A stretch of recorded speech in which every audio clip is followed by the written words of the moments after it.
शनि की साढ़े साती और ढैया के दौरान शनिवार को व्रत रखने के साथ साथ शनिवार व्रत कथा का पढ़ना और सुनना विशेष रूप से लाभदायक होता है। चूंकि 24 जनवरी से शनि अपनी राशि मकर में प्रवेश करने जा रहे हैं। शनि के इस गोचर के दौरान कुछ राशियां ऐसी भी हैं जिनकी साढ़े साती और ढैया भी शुरू हो जाएगी। इसलिए अगर आपकी राशि पर शनि की साढ़े साती और ढैया लगने वाली है तो आप शनिवार के दिन व्रत अवश्य रखें। इससे साढ़े साती और ढैया में लाभ मिलता है। शनिवार व्रत के साथ शनि देव की कथा भी पढ़नी अथवा सुननी चाहिए। ऐसा करने से शनि देव की विशेष कृपा बनी रहती है। तो चलिए जानते हैं कि क्या है शनिवार व्रत की कथा जिसे पढ़ना व सुनना फलदायी साबित होता है। नमस्कार दोस्तों, स्वागत है आपका अपने YouTube चैनल पंडित के टोटके में। आपसे निवेदन है चैनल को सब्सक्राइब जरूर कीजिए, क्योंकि ऐसी ही कथाएं, ज्योतिष उपाय, ग्रह नक्षत्र, पंचांग आदि की जानकारी आपको इस चैनल पर बराबर मिलती रहती है। दोस्तों, वीडियो को लाइक पहले ही कर दीजिए, कमेंट में जय श्री कृष्ण जरूर लिखिए। दोस्तों, एक बार की बात है, सभी नवग्रहों तथा सूर्य, चंद्र, मंगल, बुध, बृहस्पति, शुक्र, शनि, राहु और केतु में विवाद छिड़ गया कि इनमें सबसे बड़ा कौन है। सभी आपस में लड़ने लगे और कोई निर्णय न होने पर देवराज इंद्र के पास निर्णय कराने पहुंचे। देवराज इंद्र घबरा गए और उन्होंने निर्णय करने में अपनी असमर्थता जताई, परंतु उन्होंने कहा कि इस समय पृथ्वी पर राजा विक्रमादित्य हैं, जो कि अति न्याय प्रिय हैं। वे ही इसका निर्णय कर सकते हैं। सभी ग्रह एक साथ राजा विक्रमादित्य के पास पहुंचे और अपना विवाद बताया, साथ ही निर्णय के लिए कहा। राजा विक्रमादित्य इस समस्या से चिंतित थे, क्योंकि वे जानते थे कि जिस किसी को भी छोटा बताया वही क्रोधित हो उठेगा। तब राजा को एक उपाय सूझा। उन्होंने स्वर्ण, रजत, कांस्य, पीतल, सीसा, रांगा, जस्ता, अभ्रक और लोहे से 9 सिंहासन बनवाए और उन्हें इसी क्रम से रख दिया। फिर उन सबसे निवेदन किया कि आप सभी अपने अपने सिंहासन पर स्थान ग्रहण करें। जो भी अंतिम सिंहासन पर बैठेगा वही सबसे छोटा माना जाएगा। इसके अनुसार लौह सिंहासन सबसे बाद में होने के कारण शनि देव सबसे बाद में बैठे, तो वही सबसे छोटे कहलाए। शनि देव को लगा कि राजा ने ऐसा जानबूझकर किया है और वह गुस्से में राजा से बोले, राजा, तू मुझे नहीं जानता।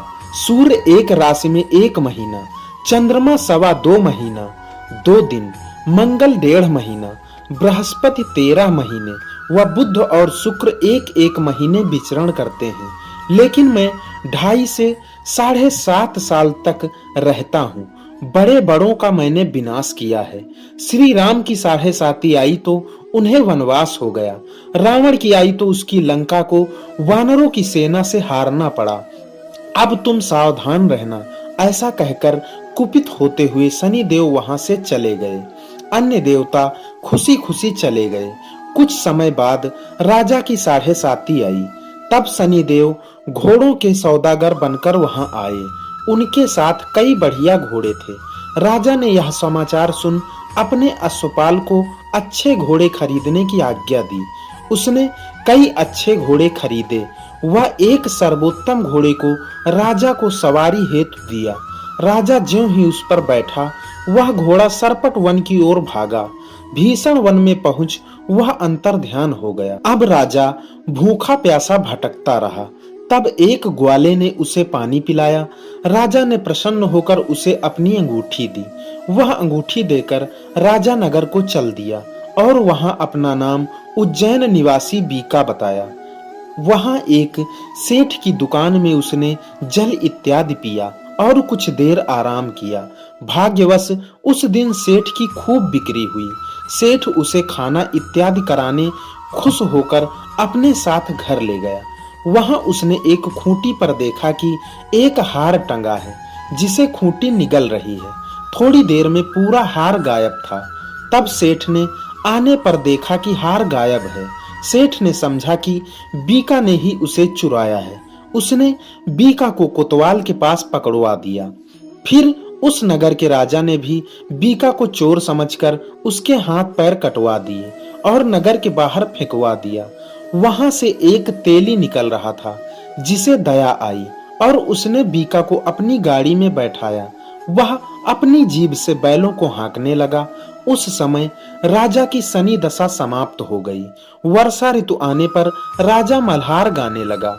राजा जिस नगर में था वहां की राजकुमारी मनभावनी को उसका गाना इतना पसंद आया कि उसने मन ही मन प्रण कर लिया कि वह उस राग गाने वाले से ही विवाह करेगी। राजकुमारी ने दासी को राग गाने वाले को ढूंढने भेजा। दासी ने बताया कि वह एक चौरंगिया यानी कि अपाहिज है, परंतु राजकुमारी ना मानी। अगले ही दिन उसने उठते ही वह अनशन पर बैठ गई कि वह विवाह करेगी तो उसी से ही करेगी। बहुत समझाने पर भी जब राजकुमारी नहीं मानी तो राजा ने उसे तेली को बुलावा भेजा और विवाह की तैयारी करने को कहा। फिर उसका विवाह राजकुमारी से हो गया।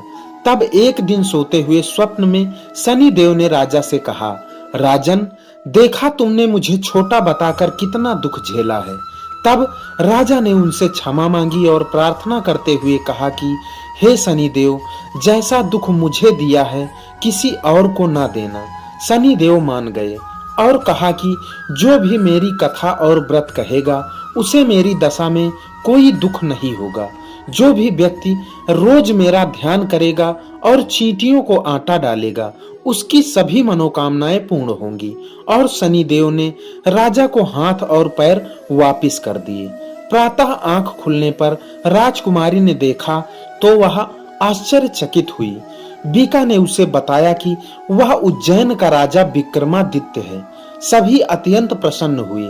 सेठ ने जब सुना तो वह राजा के पैरों पर गिरकर क्षमा मांगने लगा। राजा ने कहा कि वह शनि देव के क्रोध का शिकार हो गए थे, इसमें किसी का कोई दोष नहीं। सेठ ने फिर भी निवेदन किया कि मुझे शांति तब ही मिलेगी जब आप मेरे घर चलकर भोजन करेंगे। सेठ ने अपने घर नाना प्रकार के व्यंजनों से राजा का सत्कार किया। साथ ही सबने देखा कि जो खूंटी हार निगल गई थी वही अब उसे उगल रही थी। सेठ ने अनेक मोहरें देकर राजा का धन्यवाद किया। सेठ ने राजा से अपनी कन्या श्री कंवरी से विवाह करने का निवेदन किया। राजा ने सहर्ष स्वीकार कर लिया। कुछ समय बाद राजा अपनी दोनों रानियों मनभावनी और श्री कंवरी को सभी उपहार सहित लेकर उज्जैन नगरी को चले। वहां राजा के राज्यवासियों ने सीमा पर खूब आदर सत्कार किया। सारे नगर में दीपमाला बनाई गई। राजा ने घोषणा की कि मैंने शनि देव को सबसे छोटा बताया था, जबकि असल में वह सर्वोपरि है। तब से सारे राज्य में शनि देव की पूजा और कथा नियमित होने लगी। सारी प्रजा खुशी और आनंद के साथ जीवन बिताने लगी। जो भी कोई शनि देव की इस कथा को सुनता व पढ़ता है उसके सारे दुख दूर हो जाते हैं। व्रत के दिन इस कथा को अवश्य पढ़ना जरूर चाहिए। अगर आप पढ़ नहीं सकते तो इस कथा का श्रवण आपको जरूर करना चाहिए। दोस्तों, कथा समाप्त होती है। बोलिए जय श्री शनि देव महाराज की जय। आपसे निवेदन है चैनल को सब्सक्राइब जरूर कीजिए, क्योंकि इस चैनल पर आपको ऐसे ही कथाएं, ज्योतिष उपाय, ग्रह नक्षत्र आदि की जानकारी बराबर मिलती रहती है। दोस्तों, वीडियो को लाइक जरूर कीजिए। इसी के साथ विदा लेते हैं। बोलिए जय श्री कृष्ण।